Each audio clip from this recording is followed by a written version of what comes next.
Hello students, welcome to Affairs Cloud, Learn to Lead. My name is Vikas Rana. So students, हमारी एक application है career clouds के नाम से, जो कि आप डाउनलोड कर सकते हैं थ्रू प्ले स्टोर। ये एप्लीकेशन एंड्रॉयड फोन्स के लिए अवेलेबल है। Once you have downloaded, log in through your Gmail ID and आपको होम पेज पे ट्रांसफर कर दिया जाएगा। आप होम पेज पे देखेंगे आपको जो भी कोर्स ऑफर किए जाते हैं हमारे द्वारा एंड जो आपने कोर्स परचेज किया हुआ है। अगर आप विकास 10 का कोड यूज करते हैं तो आपको स्ट्रेट अवे 10% का डिस्काउंट मिल जाएगा।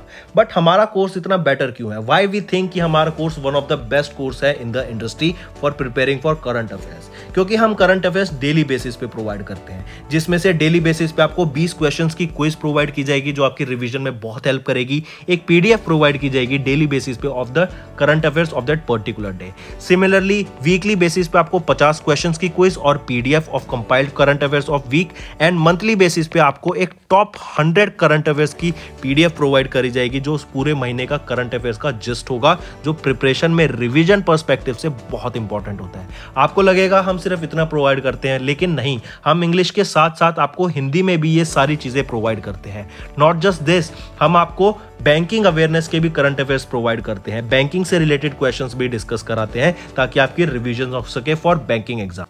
इसी के साथ साथ हम एक नई तरीके की पीडीएफ्स आप सभी के लिए लाए हैं, एक इंटरेस्टिंग वे ऑफ लर्निंग, वो है इंफोटेनमेंट इन्फोग्राफिक्स। बड़ा ही मजेदार तरीके से आप इनको एंजॉय करते हुए पीडीएफ्स को पढ़ सकते हैं, तो इनको जरूर चेक कीजिएगा। इसी के साथ साथ हम आपको 20 टॉपिक वाइज करंट अफेयर्स भी रिवाइज कराते हैं डेली बेसिस पे। डेली एक टॉपिक की वीडियो आती है हमारे यूट्यूब चैनल पे, जो 20 टॉपिक्स हैं, जैसे apps and web portals, important days, books and authors, आपके national affairs, international affairs, sports, defence, awards, इन सभी टॉपिक्स को हम मंथली बेसिस पे कवर करते हैं। एंड डेली हमारे यूट्यूब चैनल पे आपकी daily videos, monthly videos, weekly videos, topic wise videos, ये सब कवर करा जाता है, जो बहुत हेल्पफुल रहता है प्रिपरेशन के लिए। So I think this is the best course that you can find for current affairs on internet. Apart from this friends, आप जैसे मैंने बताया विकास 10 कोड को अगर आप यूज करेंगे।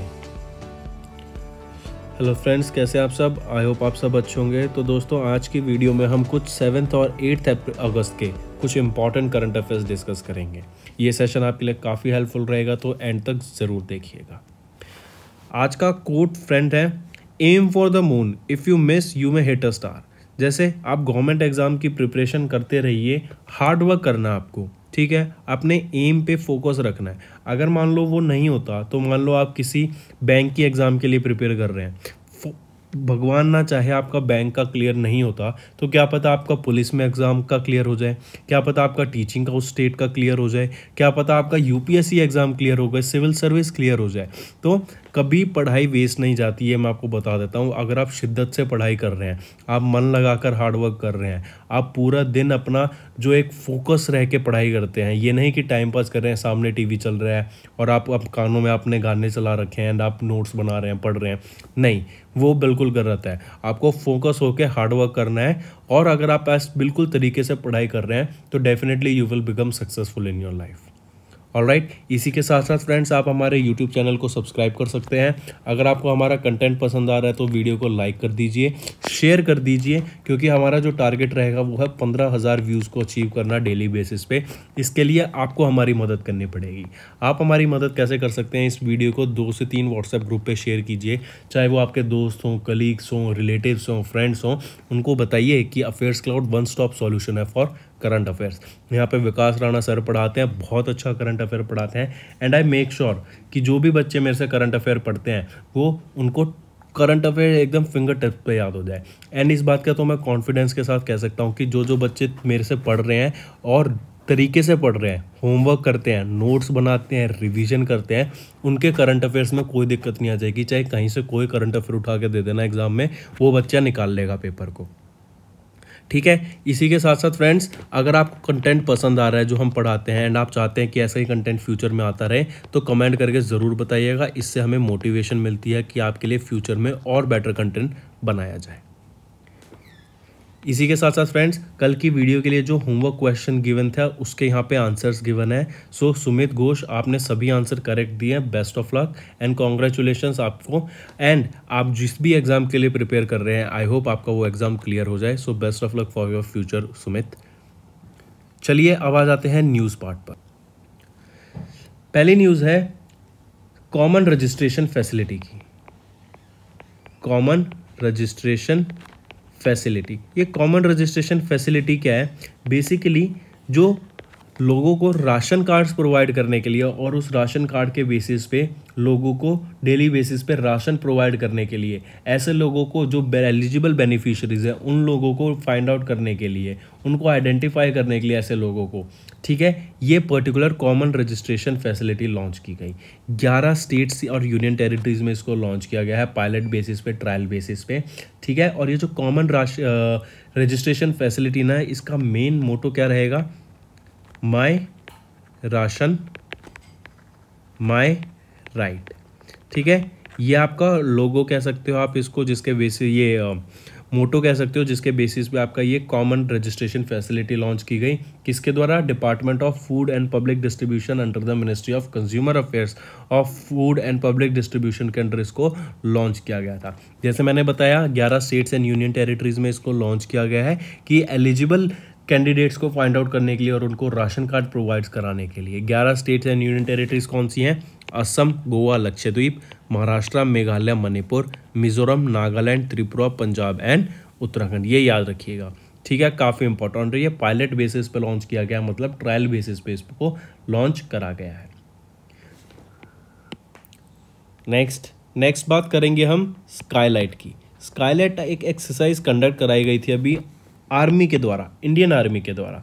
बेसिक एम इस एक्सरसाइज का क्या था कि जो हमारी सैटेलाइट बेस्ड कम्युनिकेशन सिस्टम है ना, उसको टेस्ट करना pan India, all over India. ये सैटेलाइट बेस्ड कम्युनिकेशन सिस्टम को टेस्ट करने के लिए, क्या ये सैटेलाइट बेस्ड कम्युनिकेशन नेटवर्क हमारा ढंग से काम कर रहा है या नहीं कर रहा, अगर कर नहीं रहा तो उसको क्या चेंजेस है, कहाँ पे उसको ठीक करना है, उन सारी चीज़ों को ध्यान में रखते हुए, उसको नज़र रखते हुए ये एक्सरसाइज कंडक्ट कराई गई थी। रीज़न क्या था कि मान लो कल को अगर हमारा चाइना के साथ कोई कन्फ्लिक्ट हो जाता है, पाकिस्तान के साथ कोई कन्फ्लिक्ट हो जाता है, तो उस सिनेरियो में हमारे जो भी ऑपरेशनल कम्युनिकेशन सैटेलाइट्स हैं वो अच्छे से काम करें, तरीके से काम करें, और उस वक्त हमें कोई भी कम्युनिकेशन नेटवर्क या कम्युनिकेशन में कोई भी इशू ना आए, इसीलिए ये स्काईलाइट एक्सरसाइज कंडक्ट कराई गई थी। इसको हम कह सकते हैं स्टार्टिंग में कि एक पहले से ही प्रिकॉशनरी मेजर लेने के लिए एक ये एक्सरसाइज कराई गई कि हम देख सकें जो हमारे सिस्टम्स हैं वो अच्छे से काम कर रहे हैं, जो हमारे कम्युनिकेशन नेटवर्क है वो अच्छे से काम कर रहे हैं। इस एक्सरसाइज को कवर करा इंडिया के eastern, northern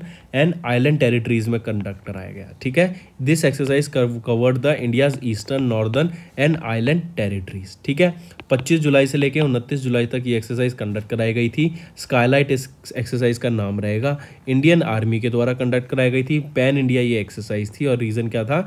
to test and evaluate its entire satellite based communication network to ensure operational readiness in the wake of future conflict, ठीक है। इसरो भी यहाँ पर आपका एक अटेंड किया उन्होंने ये एक्सरसाइज को, और ध्यान में रखा कि क्या क्या चेंजेस हम कर सकते हैं, क्योंकि ऐसी एक्सरसाइज बहुत ज़रूरी होती है। इससे पता लगता है कि हम कहाँ पे स्कोप ऑफ इम्प्रूवमेंट है, कहाँ पे हम चीज़ों को और बेटर कर सकते हैं, क्या क्या हम तरीके, जैसे आप पढ़ते हैं तो, या फिर आप कह लीजिए जब आप कोई गेम खेल रहे होते हैं तो आपको पता लगता है कि अच्छा इस ट्रिक को मैं ऐसे करूँगा तो और अच्छे से चीज़ हो जाएगी, मैं इसको ऐसे करूँगा तो ये चीज़ इस तरीके से करूँगा तो और बेटर तरीके से हो जाएगी। तो ये होता है कि आप बार बार किसी चीज़ को करते हैं ना, तो वो आप उसमें और परफेक्ट होते जाते हैं, ठीक है। चलिए नेक्स्ट पे आते हैं। नेक्स्ट पे आने से पहले फ्रेंड्स आपको मैं बताना चाहूँगा आज़ादी सेट के बारे में। आज़ादी सेट एक सैटेलाइट थी जो कि अभी रिसेंटली SSLV के द्वारा, स्मॉल सैटेलाइट लॉन्च व्हीकल से लॉन्च की गई थी इसरो के द्वारा as a to mark the 75 years of independence, ठीक है। यहाँ पे 75 पेलोड्स को लॉन्च किया गया था स्पेस में, बट ये सैटेलाइट एक फेलियर रही है, ठीक है। पहले तो उन्होंने, इसरो ने बताया था कि ये अच्छे से लॉन्च हुई, बट जो उनका एक स्टेज आती है जहाँ पे इसको घोषित कर दिया गया कि ये फेलियर है, क्योंकि वो राइट अमाउंट ऑफ डाटा जो रिसीव करना चाहिए था इनको, वो रिसीव नहीं कर पा रहे थे, ठीक। इसी के साथ साथ आपको डिफरेंस पता होना चाहिए SSLV, PSLV and GSLV। SSLV होता है small satellite launch vehicle, PSLV होता है पोलर सैटेलाइट लॉन्च व्हीकल, और GSLV होता है जियोसिंक्रोनस सैटेलाइट लॉन्च व्हीकल। ये SSLV इंपॉर्टेंट क्यों है और हम इस पर इतना फोकस क्यों कर रहे हैं? क्योंकि इसकी मदद से ना हम एक स्मॉल शू बॉक्स साइज सैटेलाइट्स को भी स्पेस में भेज सकते हैं। और ये इंपॉर्टेंट इसलिए है क्योंकि अगर हम ये सैटेलाइट लॉन्च व्हीकल को अच्छे से डेवलप कर लेते हैं, इस टेक्नोलॉजी में माहिर कर लेते हैं, तो हर हफ्ते हम सैटेलाइट्स को स्पेस में भेज पाएंगे। और इसके बदौलत से हम बस 3 से 4 साइंटिस्ट की मदद से ही एक किसी भी सैटेलाइट को और किसी भी लॉन्च व्हीकल को हम असेंबल करके, स्मॉल सैटेलाइट लॉन्च व्हीकल को असेंबल करके हफ्ते के अंदर ही सैटेलाइट को भेज पाएंगे। ये बहुत इंपॉर्टेंट है इंडिया के लिए। ठीक है, तो आपको इन तीनों की फुल फॉर्म पता होनी चाहिए, और पता होना चाहिए जो भी सैटेलाइट भेजी गई थी वो कौन सी थी, आज़ादी सेट। नेक्स्ट हम बात करेंगे औरंगाबाद। औरंगाबाद वो पहले सिटी बन गया इंडिया की to get Google's environmental insight explorer data. I repeat, as per the Aurangabad smart city development corporation limited, Aurangabad वो पहला सिटी बन गया इंडिया में जिसको ऑफिशियली रिलीज किया गया एनवायरमेंटल इंसाइट एक्सप्लोरर डाटा को गूगल के द्वारा।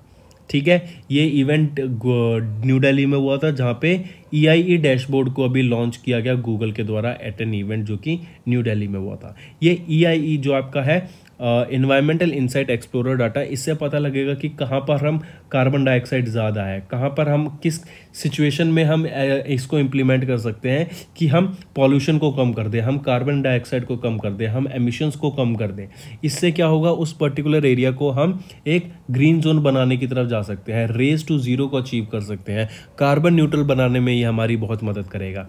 जो हमारे सस्टेनेबल डेवलपमेंट गोल है उसको अचीव करने में मदद करेगा। इसकी मदद से हम पता लगा सकते हैं कि किस एरिया में पॉल्यूशन कम है, किस एरिया में पॉल्यूशन ज़्यादा है, तो वहाँ से फैक्ट्रीज को हम शिफ्ट कर सकते हैं, वहाँ पे पॉल्यूशन कम करने की हम नई नई स्कीम्स ला सकते हैं। या किस एरिया में हम देखते हैं कि वहाँ पे एक अच्छा ग्रीन एरिया है तो उसको ग्रीन मेंटेन रखने के लिए हमें क्या क्या स्टेप्स लेने चाहिए, वो अचीव करने चाहिए। तो वो सारी चीज़ों को हमारी हेल्प करेगा ये particular environmental insight explorer data. ठीक है, इसी के साथ साथ आपको याद रखना है ये जो आपका EIE डाटा है ना, is only available in India for, कहाँ पे अवेलेबल है, ये बेंगलोर के लिए, चेन्नई के लिए, पुणे के लिए और औरंगाबाद के लिए। और औरंगाबाद वो पहली सिटी चूज़ की गई थी जहाँ पे हम इस डाटा को पब्लिक के लिए अवेलेबल कराएंगे। ठीक है, और ये किसके द्वारा लॉन्च किया गया है, गूगल के द्वारा। तो याद रखिएगा environmental insight explorer data Google के द्वारा लॉन्च किया गया।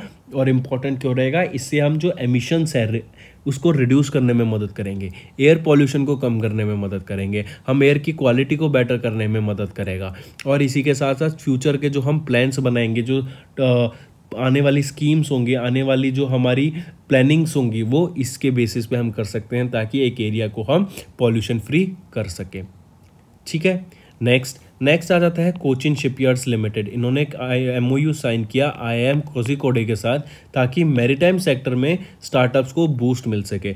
अब मैरीटाइम सेक्टर में बूस्ट कैसे मिलेगा, या तो मैरीटाइम सेक्टर की कोई नई टेक्नोलॉजी आ रही है या फिर कोई नए प्रोडक्ट्स बनाने के लिए, तो स्टार्टअप्स वहाँ पर आए और मैरीटाइम टेक्नोलॉजी में मैरीटाइम सेक्टर को बूस्ट दें, वहाँ पर नए नए प्रोडक्ट्स बनाएं, नई नई टेक्नोलॉजी को लाएँ, नए नए इक्विपमेंट्स लाएं ताकि हमारा जो मैरीटाइम सेक्टर है इंडिया का उसको बूस्ट मिल सके। इसीलिए कोचिन शिपयार्ड्स लिमिटेड ने एक IIM कोझिकोडे के साथ MOU साइन करा है, याद रखिएगा। और IIM कोझिकोडे कहाँ पर है, ये केरला में। नेक्स्ट, प्रसार भारती ने एक MOU साइन किया है IIT कानपुर के साथ to develop the next generation broadcast solutions. Important friends, याद रखिएगा इंडिया का पब्लिक ब्रॉडकास्टर प्रसार भारती, इन्होंने एक MOU साइन किया Indian institute of technology IIT Kanpur के साथ ताकि नई जनरेशन ऑफ ब्रॉडकास्ट सॉल्यूशंस को लाया जा सके जो कि 5G ब्रॉडकास्ट पे बेस्ड होगा। इससे क्या होगा, जो स्पीड ऑफ ट्रांसमिशन है वो बहुत ज़्यादा बढ़ जाएगी, क्योंकि हम देखते थे 3G 2G 3G 4G, हम 4G पे चल रहे हैं, 3G कई जगह 3G है, और अब कई जगह पे बात किया जा रहा है 5th जनरेशन ऑफ इंटरनेट आने वाला है। इससे क्या होगा, जो स्पीड होगी इंटरनेट की वो बहुत ज़्यादा तेज़ हो जाएगी। आप गीगाबाइट ऑफ डाटा को ईजिली डाउनलोड कर पाएंगे with in few seconds only. ठीक है, इससे क्या होगा, जो ट्रांसमिशन हो पाएगा, बीच में रेडियो का भी ट्रांसमिशन हो पाएगा, बहुत ईजिली हो पाएगा, एंड जो ट्रांसफ़र ऑफ डाटा होगा वो बहुत जल्दी होगा एंड सिक्योर्ड फॉर्मेट में होगा। ठीक है, तो आपको याद रखना है कोचिन शिपयार्ड्स लिमिटेड ने IIM कोझिकोडे के साथ MOU साइन किया ताकि मैरीटाइम सेक्टर में डेवलपमेंट की जा सके, और प्रसार भारती ने MOU साइन किया IIT कानपुर के साथ ताकि नेक्स्ट जनरेशन ब्रॉडकास्ट सॉल्यूशंस को डेवलप किया जा सके ताकि ट्रांसमिशंस बेटर हो सके। नेक्स्ट हम बात करेंगे आरबीआई की third bimonthly monetary policy की। ये फिस्कल ईयर 2023 के लिए निकाला है। देखो जो फिस्कल ईयर ऐसे लिखा हो ना, फिस्कल ईयर 23, इसका मतलब होता है 2022 से लेके 2023। और ऐसे ही फिस्कल ईयर अगर मैं 24 लिख दूं तो मतलब होता है 2023 से लेके 2024। ठीक है, तो सबसे पहले तो याद आपको रखना है कि आरबीआई के द्वारा जो रेपो रेट है ना उसको बढ़ा दिया गया बाय 50 बीपीएस पॉइंट। अब वो हो गया 5.4% आपका रेपो रेट। आरबीआई का रेपो रेट कितना है? 5.4%। सबसे पहली चीज़ तो आपको यही याद रखनी है। दूसरी चीज़ आपको याद रखनी है, आरबीआई की third bimonthly monetary policy release की गई ऑफ फिस्कल ईयर 23, जिसमें इंडिया का जो जीडीपी था ग्रोथ वो था 7.2% का फॉर फिस्कल ईयर 23। इसमें क्वार्टर 1 की बात करें तो 16.2%, सेकेंड क्वार्टर की 6.2%, थर्ड क्वार्टर की 4.1% एंड फोर्थ क्वार्टर का था 4%। और यहीं पे आपका first quarter of fiscal year 24 मतलब 2023 से लेकर 2024 तक का जो फर्स्ट क्वार्टर रहेगा उसमें जो जीडीपी ग्रोथ रेट प्रोजेक्ट की गई आरबीआई के द्वारा इंडिया की वो है 6.7% की। और रेपो रेट कितना आया है इंडिया का? 5.4% का है इस बार, याद रखिएगा। ठीक है, इसी के साथ साथ आरबीआई की बात करूं, इस्टेब्लिश कब किया गया था? 1 अप्रैल 1935 को। और अगर मैं नीति आयोग की बात करूं, नीति आयोग कब इस्टेब्लिश किया गया था? 1 जनवरी 2015 में इसको इस्टेब्लिश किया गया था नीति आयोग को। ठीक है, इससे पहले इसको प्लानिंग कमीशन कहा जाता था और इनके चेयरमैन कौन है? वो है प्राइम मिनिस्टर, जो इंडिया के करंट प्राइम मिनिस्टर होते हैं जो अभी हैं नरेंद्र मोदी जी। चलिए नेक्स्ट बात करते हैं सेबी। सेबी ने अभी एक 15 मेंबर की कमेटी को सेटअप किया है ऑन फॉरेन इन्वेस्टमेंट। जो फॉरेन इन्वेस्टमेंट इंडिया में आएगी उसको मॉनिटर करने के लिए, उसको एक टेक केयर करने के लिए कि कहाँ से कितना पैसा आएगा, कैसे आएगा, क्यों आएगा, किस फील्ड में लगाना है, कहाँ लगाएगा, उस सभी चीज़ों के लिए एक फॉरेन इन्वेस्टमेंट के लिए कमेटी सेटअप की गई 15 मेंबर की, जिसमें 14 मेंबर होंगे प्लस एक इनके चेयरमैन होंगे। पूछा जा रहा है आपसे क्वेश्चन कैसा पूछा जाएगा? 2 फॉर्मेट में। एक तो कि सेबी के द्वारा एक कमेटी सेटअप की गई है फॉरेन इन्वेस्टमेंट में, उसमें टोटल कितने मेंबर होंगे? तो वो 15 मेंबर की कमेटी है। दूसरा क्वेश्चन आएगा कि उनके हेड कौन है, कौन उनके चेयरमैन होंगे उस 15 मेंबर कमेटी के? वो होंगे केवी सुब्रमण्यम। आप इनको पिक्चर में देख सकते हैं यहाँ पे, ये आपके चेयरमैन होंगे 15 मेंबर की कमेटी के, जो कि सेटअप की गई है ऑन द फॉरेन इन्वेस्टमेंट। ठीक है, काफ़ी इंपॉर्टेंट, याद रखिएगा। इसी के साथ साथ आपको याद रखना है ये जो कमेटी है ना, ये आपका पार्टिसिपेट करेगी इन डोमेस्टिक बॉन्ड मार्केट्स भी। ठीक, इसी के साथ साथ फॉर्मर चीफ इकोनॉमिक एडवाइजर केवी सुब्रमण्यम, इनको चेयरमैन अपॉइंट किया गया है इस पर्टिकुलर कमेटी का। और ये जो 14 मेंबर्स हैं ये आपके representing foreign banks, reserve bank of India या स्टॉक एक्सचेंज के डिपॉजिटरीज जो हैं उनमें से सेलेक्ट किए जाएंगे। और एक जो आपका मेंबर होगा, वो जो चेयरमैन होंगे वो कौन है? केवी सुब्रमण्यम। अगर मैं सेबी की बात करूं, चेयरपर्सन कौन है? मधाबी पुरी बक। 1992 में ये इस्टेब्लिश किया गया था सेबी को, और मुंबई महाराष्ट्र में इनका हेडक्वार्टर है। नाबार्ड का भी हेडक्वार्टर कहाँ पे रहेगा? ये भी आपका मुंबई में ही है। ठीक है, इसी के साथ नाबार्ड कब इस्टेब्लिश किया गया था? 1982 में। नेक्स्ट हम बात करेंगे धनलक्ष्मी लिमिटेड बैंक की। धनलक्ष्मी बैंक लिमिटेड ने they have entered into an agreement with first time with fintech partner New Street Technologies Private Limited. I repeat, Dhanlakshmi Bank has signed an agreement with New Street Technologies Private Limited to facilitate micro lending, operation management and technology services under the priority sector lending. ठीक है, याद रखना है new Street technologies ये आपका पहला fintech partner होगा of this particular bank, that is Dhanlaxmi bank. यही आपको बताना है, यही याद रखना है। फिनटेक क्या होता है? फाइनेंस एंड टेक्नोलॉजी को मिला दें तो वो फिनटेक होता है। ठीक है, जैसे एडटेक क्या होता है? एजुकेशन और टेक्नोलॉजी को मिला दूं तो एडटेक हो गया। ऐसे ही फाइनेंस और टेक्नोलॉजी को एक साथ मिला दें तो वो फिनटेक हो गया। तो जो पहला फिनटेक पार्टनर बना है आपका धनलक्ष्मी बैंक का, वो कौन है? न्यू स्ट्रीट टेक्नोलॉजीज लिमिटेड, याद रखिएगा। ठीक है, फिर जो न्यू स्ट्रीट टेक्नोलॉजीज लिमिटेड ये क्या है? टेक्निकल सपोर्ट प्रोवाइड करेगा on the digital banking on this particular for this Dhanlaxmi bank. मतलब इनको टेक्निकल सपोर्ट प्रोवाइड करेगा कि अपने बिजनेस को कैसे बढ़ाएं, तो कस्टमर सपोर्ट्स को कैसे टेक्नोलॉजी की मदद से कैटर करें, इन सारी चीज़ों को यहाँ पे हेल्प किया जाएगा और नई नई ऑनलाइन बैंकिंग सर्विसेज भी प्रोवाइड की जाएंगी। धनलक्ष्मी बैंक की बात करूँ तो कौन रहेंगे एमडी एंड सीईओ? वो है JK शिवान। इनका हेडक्वार्टर कहाँ पर है? थिसूर, केरला में। इस्टेब्लिश कब किया गया था? 1927 में। ठीक है, चलिए नेक्स्ट पे आते हैं। फिर बात करेंगे सेबी की। सेबी ने अभी रिसेंटली अप्रूवल दिया है for the change in control of HDFC AMC assets management company. I repeat, SEBI ने अभी रिसेंटली, जो कि एक कैपिटल मार्केट्स रेगुलेटर है, इन्होंने अप्रूवल दे दिया है for the change in the control of HDFC asset management company, जो कि एक सब्सिडरी है HDFC लिमिटेड की and assets management company of HDFC mutual, due to change in the co-sponsor of HDFC mutual fund on account of propose amalgamation of HDFC with its into HDFC bank. इनका amalgamation हो रहा है HDFC का HDFC bank के साथ, इसीलिए अभी सेबी ने अप्रूवल दे दिया है for change in control of the HDFC assets management company. ठीक है, इनका जो अप्रूवल, जो चेंज होता है, जो कंट्रोल होगा ना, को कौन कंट्रोल करेगा, उसको अप्रूवल दे दिया है for control of HDFC assets management company. ठीक है, और ये अप्रूवल किसके द्वारा दिया गया था? सेबी के द्वारा दिया गया था, याद रखना। चलिए नेक्स्ट हम बात करेंगे गूगल। ये बहुत इंपॉर्टेंट है फ्रेंड्स, याद रखिएगा। गूगल ने अभी रिसेंटली एक रिपोर्ट रिलीज की गई थी, इंडिया की उड़ान। ये लॉन्च की गई to mark the 75 years of independence, और इसके दौरान, इस रिपोर्ट के दौरान, इंडिया के जो 75 ईयर्स का जो कल्चर है, जो हिस्ट्री है, उनका जो एक हमारा जो पर्सोना हम देखते हैं, इंडिया को एक कल्चरल स्टेट माना जाता है कि यहाँ पे हर कल्चर के लोग रहते हैं, वेरियस कल्चर्स हैं। यहाँ पे बोला जाता है कि हर 10 से 15 किलोमीटर बाद आपकी बोली बदल जाती है, रहना सहना बदल जाता है, खाना बदल जाता है। तो इसको हम कह सकते हैं कि एक बहुत वास्ट कल्चर है इंडिया में। तो इस कल्चर को दर्शाया गया ड्यूरिंग दिस रिपोर्ट, जो कि इंडिया की उड़ान during the 75 years of independence. हम जानते हैं 2022 में इंडिया को 75 साल हो जाएंगे आज़ादी को। इसको मार्क करने के लिए ही, इसको सेलिब्रेट करने के लिए ही गूगल के द्वारा ये इंडिया की उड़ान एक रिपोर्ट रिलीज करी गई। The project is executed by the Google Arts and Culture and it is themed on the unwavering and undying spirit of India over the 75 years। और ये किन की प्रेजेंस में लॉन्च किया गया? हमारे union culture and tourism minister ji Kishan Reddy की presence में न्यू दिल्ली में ये इवेंट को ऑर्गेनाइज कराया गया एट सुंदर नर्सरी, याद रखिएगा। और ये गूगल के द्वारा रिपोर्ट रिलीज की गई एक ऑनलाइन प्रोजेक्ट था, इंडिया की उड़ान। ठीक है, याद रखिएगा, काफ़ी इंपॉर्टेंट। नेक्स्ट आ जाते हैं फ्रेंड्स। नेक्स्ट हम बात करेंगे इंद्रजीत कमोत्रा। आप इनको पिक्चर में देख सकते हैं। इनको नया managing director and CEO appoint किया गया है यूनिटी स्मॉल फाइनेंस बैंक, या फिर यूनिटी बैंक कह सकते हैं। याद रखिएगा, कौन बने हैं नए managing director and chief executive officer of Unity small finance bank? वो है इंद्रजीत कमोत्रा। और इसी के साथ साथ आपको याद रखना है विनोद राय।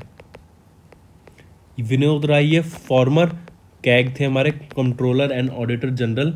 ठीक है, इनको चेयरमैन अपॉइंट किया गया था अभी रिसेंटली जैन मंथ में, जैन 2022 में इनको चेयरमैन अपॉइंट किया गया था यूनिटी स्मॉल फाइनेंस बैंक का। और अभी managing director and chief executive officer appoint किए गए हैं Inderjit Kamotra of Unity small finance Bank. काफ़ी इंपॉर्टेंट, याद रखिएगा।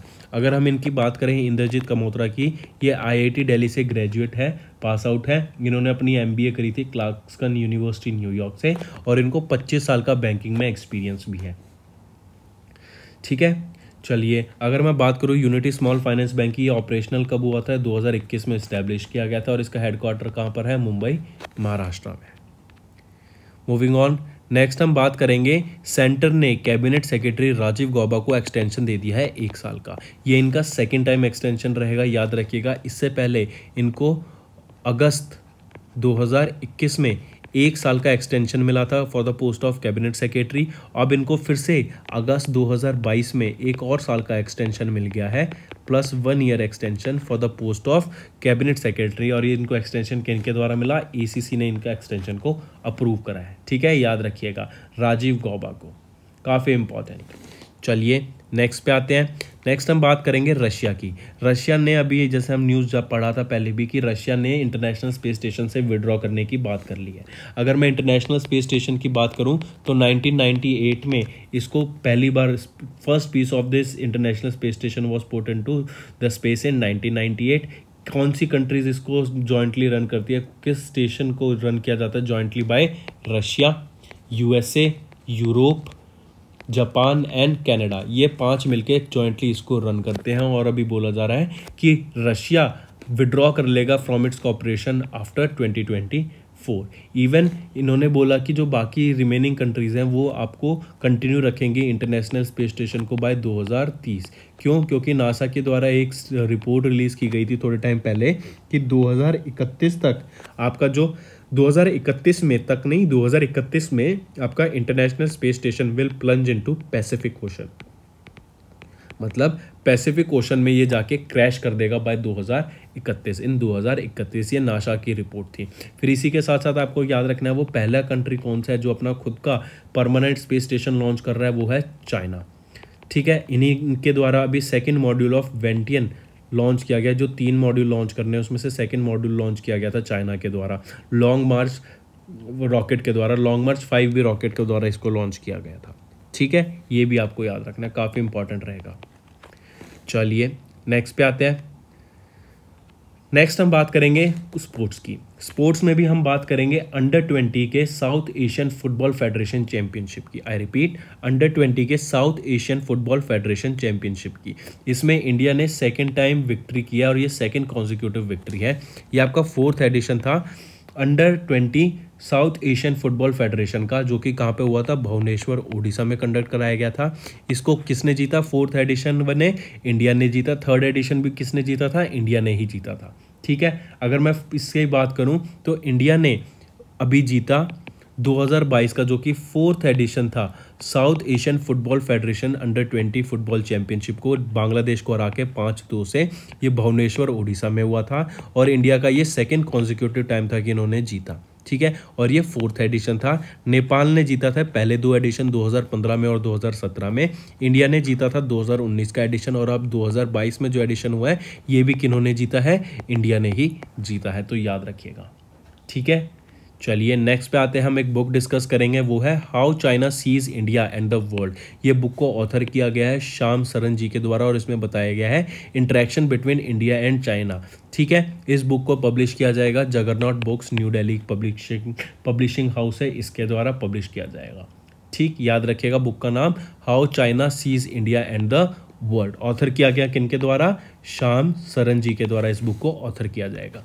नेक्स्ट बहुत इंपॉर्टेंट डे आ जाता है फ्रेंड्स, बहुत ज़्यादा ही इंपॉर्टेंट है, याद रखिएगा। अभी 77th एनिवर्सरी हम ऑब्जर्व करेंगे हिरोशिमा डे की 2022 6 अगस्त को। ठीक है, तो याद रखना 6 अगस्त को हम क्या ऑब्जर्व करते हैं? Hiroshima day. हिरोशिमा और नागासाकी में जो जापान में आपको याद हो तो यूएस ने इन दोनों स्टेट्स पे, हिरोशिमा और नागासाकी जो कि चाइना में है, जापान में है, यहाँ पर इन्होंने एटॉमिक बॉम्ब से अटैक किया था। और उन दोनों एटॉमिक बॉम्ब का भी आपको नाम याद होना चाहिए था। एक तो है लिटिल बॉय जो कि हिरोशिमा पे डाला गया था, और फैट मैन था जो कि नागासाकी पे। आई रिपीट, लिटिल बॉय की बात करें और मैं फैट मैन की बात करें तो ये दोनों बॉम्ब आपके एटॉमिक बॉम्ब थे और दोनों यूएसए ने डाले थे जापान पे। लिटिल बॉय डाला गया था हिरोशिमा पे 6 अगस्त को। ठीक है, और फैट मैन डाला गया था नागासाकी पे 9 अगस्त को। और ये दोनों 1945 में डाले गए थे। और इन दोनों बॉम्ब के डलने के बाद जो आपका वर्ल्ड वॉर सेकेंड था वो स्टॉप हो गया था, उसको एंड पे लाया गया था कि बिकॉज इन्होंने इतनी ज़्यादा डिस्ट्रक्शन कर दिया था जापान में कि it was time to stop the war. और इसी वजह से बोला जाता है कि अगर वर्ल्ड वॉर 3 होती है तो हमें एटॉमिक बॉम्ब यूज़ नहीं करने चाहिए, क्योंकि इससे बहुत ज़्यादा मास डिस्ट्रक्शन देखने को मिलती है। ऑलराइट, तो कमिंग बैक हम ऑब्जर्व करते हैं हिरोशिमा डे, और हमने देखा कि 6 अगस्त 1945 को ये बॉम्ब डाला गया था। तो देखा जाए तो 77 साल हो गए हैं, इसलिए हमने 77th एनिवर्सरी ऑब्जर्व करी 6 अगस्त को हिरोशिमा डे की। मूविंग ऑन फ्रेंड्स, ये तो थे हमारे सारे करंट अफेयर्स। अब जल्दी से एकदम क्विक फॉर्मेट में सारे रिवाइज कर देते हैं। Ministry of CA consumer affairs ने लॉन्च किया एक web based common registration facility of ration cards on pilot basis 11 states में। इंडियन आर्मी ने स्काईलाइट एक्सरसाइज कंडक्ट कराया था कि जो हमारा कम्युनिकेशन बेस्ड सैटेलाइट सिस्टम्स है उसको चेक किया जा सके।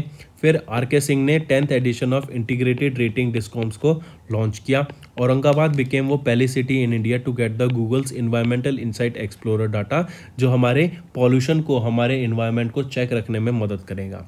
फिर कोचिन शिपयार्ड्स लिमिटेड ने एक MOU साइन किया IIM कोझिकोड के साथ, ताकि मैरीटाइम सेक्टर में आपके स्टार्टअप्स को बूस्ट मिल सके। प्रसार भारती ने एक MOU साइन किया IIT कानपुर के साथ ताकि नेक्स्ट जनरेशन ब्रॉडकास्ट सॉल्यूशंस को लॉन्च किया जा सके। फिर legal metrology packaged community rules 2011 को अमेंड किया गया for the ease of doing business. Then RBI की third bimonthly monetary policy release की गई और इसमें जो रेपो रेट बताया गया वो था 5.4% का। सेबी ने कॉन्स्टिट्यूट की एक 15 मेंबर की FPI committee, advisory committee, foreign investment committee, ठीक है, मतलब ये फॉरेन इन्वेस्टमेंट पे डील करेगी आपकी ये कमेटी 15 मेंबर की, जिसमें से 14 मेंबर तो रिस्पेक्टिव बैंक्स, फॉरेन बैंक्स इनसे लिए जाएंगे और एक मेंबर होगा जो आपका चेयरमैन होगा, वो कौन होंगे? KV सुब्रमण्यम, ठीक है, KV Subramaniam sir. Then Dhanlaxmi bank ने एक MOU एक साइन पैक्ट किया न्यू स्ट्रीट टेक्नोलॉजीज के साथ for micro lending operation management. HDFC ने रिसीव किया in principle approval from SEBI to change the control of HDFC AMC। Next आ जाता है गूगल ने एक रिपोर्ट रिलीज़ की इंडिया की उड़ान, ये एक प्रोजेक्ट लॉन्च किया था इंडिया के 75 ईयर्स को सेलिब्रेट करने के लिए। Then unity small finance bank ने इंद्रजीत कमोत्रा को अपॉइंट किया as their MD and CEO। ACC ने अप्रूवल दिया कैबिनेट सेक्रेटरी राजीव गौबा को 1 साल के एक्सटेंशन के लिए, ये इनका सेकेंड टाइम 1 साल का एक्सटेंशन मिला इनको। रशिया विड्रॉ करेगा इंटरनेशनल स्पेस स्टेशन से फ्रॉम आफ्टर 2024। इंडिया ने बांग्लादेश को हराया to lift the South Asian football federation का under twenty football championship world cup 2022 का, और ये सेकेंड टाइम है इंडिया ने इसको जीता है। ये चौथा एडिशन था, पहले 2 एडिशन नेपाल ने जीते थे और बाकी 2 एडिशन आपके इंडिया ने जीते हैं। फिर श्याम सरन की बुक, श्याम सरन जी के द्वारा एक बुक ऑथर की गई how China seize India and the world, इस बुक को ऑथर किया गया। नेक्स्ट आ जाते हैं हिरोशिमा डे, ये 77th एनिवर्सरी थी हिरोशिमा डे की, जो कि 6 अगस्त को रिलीज ऑब्जर्व की जाती है, ठीक है, हिरोशिमा डे। और हिरोशिमा डे 6 अगस्त को, और हिरोशिमा पे कौन सा बॉम्ब डाला गया था? Little boy. और नागासाकी आ जाता है फैटमैन, बॉम्ब डाला गया था नागासाकी पे 9 अगस्त को 1945 में, ये याद रखिएगा, ठीक है।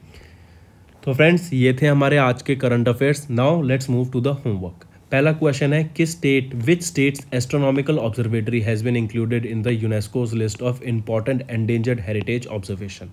सेकेंड आ जाता है L&T ने एक MOU साइन किया किस स्टेट के साथ to set up an IT and ITES technology park. Third question, in which state world's largest floating solar power plant is set to be built. Fourth, which is the first bank in India to list its payment gateway platform on the Income Tax Department's TIN 2.0 platform। TIN के full form भी बतानी है मेरे को आपको साथ साथ, ठीक है।